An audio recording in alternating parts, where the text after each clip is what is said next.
Have you ever imagined a map of the world? With two immense oceans, the Atlantic and the Pacific, separated by a narrow and dense strip of land, Panama. What would it be like to sail between these giant seas before there was an artificial shortcut? How long would this journey be? Why would it be considered a journey? What dangers would lie in wait for sailors as they rounded the southern tip of South America, the feared Cape Horn? What kind of resistance would be required of men and vessels to face the turbulent and unpredictable waters of this place? In this context, the idea of drilling into the earth, of creating a scar on the continent to unite the oceans, seemed not only audacious, but almost a fantasy. It was a challenge that came up against the limits of engineering at the time, an undertaking that promised consume incalculable resources and, worse, take countless lives. Nature imposed its law, and the audacity to defy it was viewed with skepticism and apprehension. Yet the vision of connecting global trade directly and efficiently was too powerful to ignore. The potential to shorten sea routes, streamline the flow of goods, and influence the global balance of power drove the search for this unlikely connection. And against all odds, this monumental feat of engineering came to fruition, forever redefining the geography of international trade.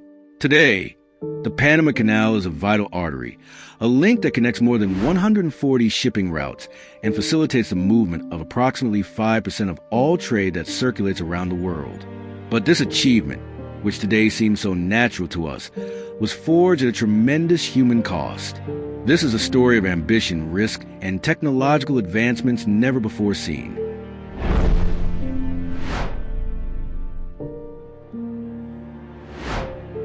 The first to dare to make this dream a reality was a name already renowned in the history of engineering, Ferdinand de Lesseps, the same visionary who had led the construction of the Suez Canal, a feat that seemed to prove his ability to overcome any obstacle. Strengthened by this resounding success, Lesseps convinced a group of French investors at the end of the 19th century that he could replicate the feat on the Panamanian Isthmus. His initial plan was ambitious, but perhaps he underestimated the complexity of the challenge. Lesseps proposed building a canal at sea level without the need for locks, cutting directly through the dense and impenetrable Panamanian rainforest. He believed that the experience gained in Suez would be enough to tame Panama's wild nature. However, the Panamanian jungle proved to be a much more formidable adversary than the Egyptian desert. The humid and unstable environment caused constant landslides, swallowing up the hard work of the workers and destroying the excavations. The relentless and frequent torrential rain swept away heavy equipment and flooded the construction sites, turning the project into constant chaos. But the worst was yet to come. The region was a hotbed of deadly tropical diseases, particularly malaria and yellow fever. The workers' town, hastily built to house thousands of workers, quickly turned into a veritable biological extermination camp. Diseases spread at an alarming rate, decimating entire teams in a matter of days. The routine on construction sites was macabre. Bodies were removed daily, marking the growing failure of the French enterprise. In less than a decade, the French dream of sea-level Panama Canal collapsed amid a sea of mud, disease, and bankruptcies. The project was a monumental failure, a severe blow to modern engineering, and a tragic reminder that dominating Panama would require much more than capital and good intentions. It was necessary to understand and overcome the relentless challenges of a hostile and deadly natural environment.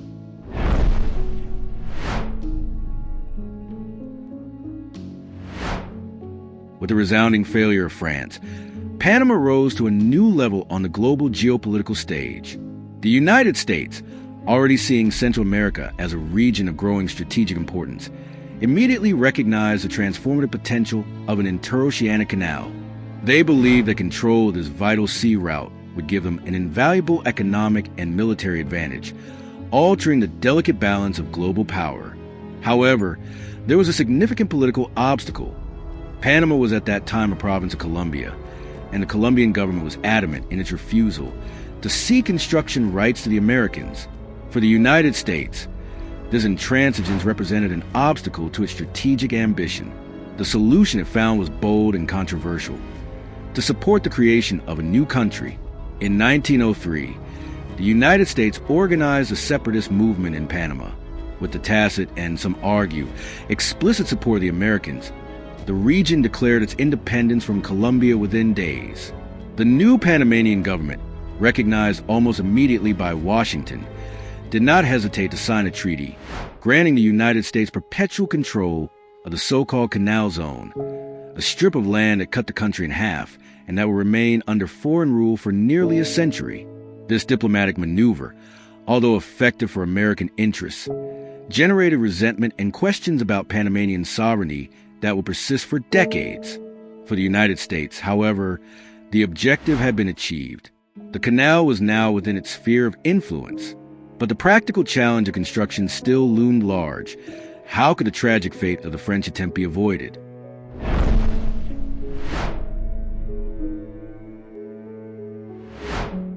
The second attempt to build the Panama Canal marked a radical change in approach. American engineers, aware of the mistakes and losses of the French venture, discarded the idea of a sea-level canal. Instead, they opted for an ingenious and complex system of locks, veritable water elevators that would allow ships to overcome the uneven terrain and cross the isthmus. This decision required an even more ambitious engineering feat: the creation of a huge artificial lake, Gatun Lake. Constructed by damming the Chagres River, this lake would not only provide the water needed to operate the locks, but would also significantly reduce the length of the canal to be dug. However, innovation did not stop there. American engineers met the challenges posed by nature with creative and effective solutions. The unstable ground, one of the main obstacles for French, was meticulously reinforced with concrete and through the use of controlled explosions to remove large volumes of earth more safely and efficiently. A sophisticated drainage system was designed to withstand the intense tropical rains, preventing flooding and ensuring the continuity of construction. And crucially, science finally provided an answer to the scourge of tropical diseases. Scientists discovered that malaria and yellow fever were transmitted by mosquitoes. With this understanding, the U.S. military launched a radical and unprecedented public health campaign. Swamps were drained, mosquito breeding grounds were eliminated, and protective measures were implemented for workers. Thanks to this combination of innovative engineering, meticulous planning, and scientific advances, the American Panama Canal project moved forward steadily. And in 1914, after nearly 34 years of trials, failures, and lessons learned, the vision of connecting the Atlantic and Pacific Oceans via the Panamanian Isthmus finally became a reality. The world witnessed the completion of one of the largest and most complex engineering feats in history.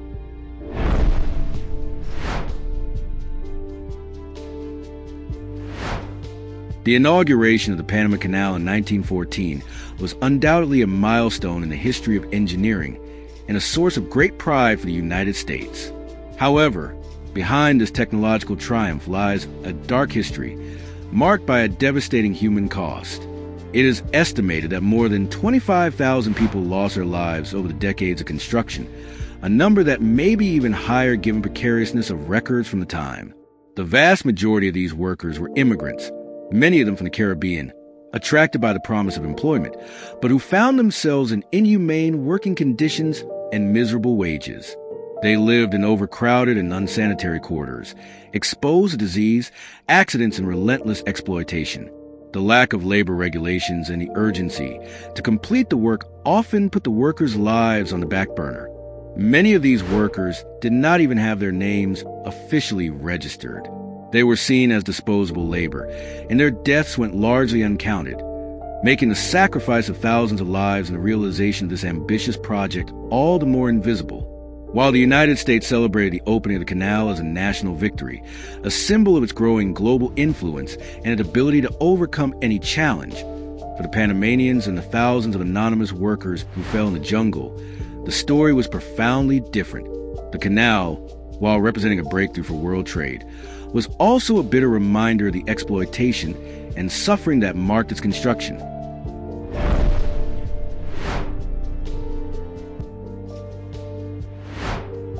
For more than 7 decades, the Panama Canal remained under U.S. control, a geopolitical anomaly, a colonial stain in the 20th century.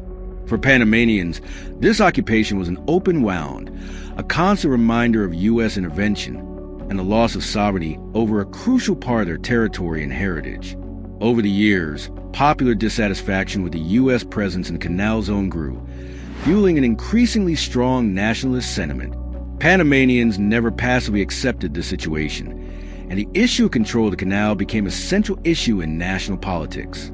Tensions reached a critical point in January 1964. Peaceful student protests demanding the right to fly the Panamanian flag alongside the American flag in the canal zone were violently repressed by U.S. security forces. The clashes resulted in the deaths of dozens of Panamanian students, an event that became a catalyst for the intensification of the struggle for sovereignty. The events of 1964 marked a turning point, making the status quo unsustainable. Diplomatic and popular pressure forced the United States to recognize the legitimacy of Panama's claims.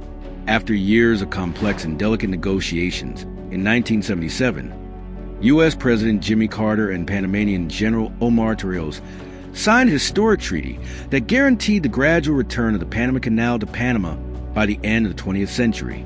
Finally, on December 31st, 1999, control of the Panama Canal was officially transferred to the Panamanian government. It was a moment of celebration and reaffirmation of national identity for Panama, which was finally recovering its greatest asset and a fundamental symbol of its sovereignty. However, this achievement also brought with it an enormous challenge, that of keeping the canal operating efficiently and safely without American infrastructure and expertise. The future of the Panama Canal was, for the first time in almost a century, in the hands of Panamanians.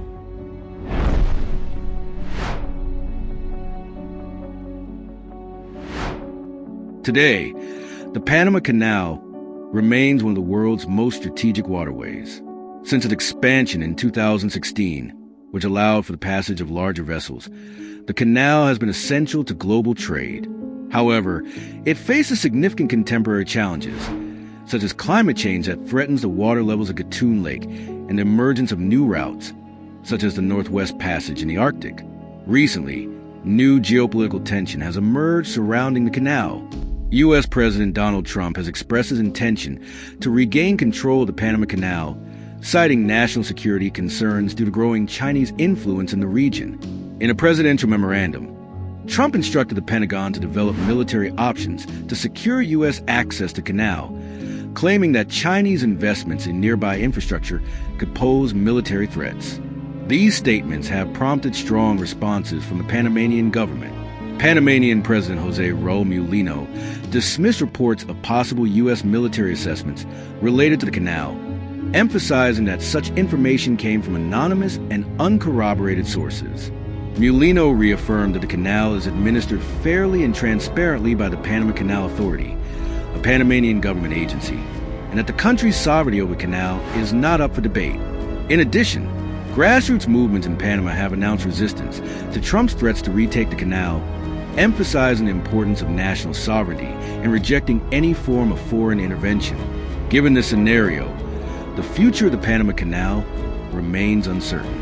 The country's ability to maintain its sovereignty over the canal, address environmental challenges, and navigate complex international relations will be crucial in determining the canal's continued role in global trade. What do you think about these recent tensions surrounding the Panama Canal? Do you believe the United States should intervene or that Panama should maintain its sovereignty over the canal? Leave your opinion in the comments.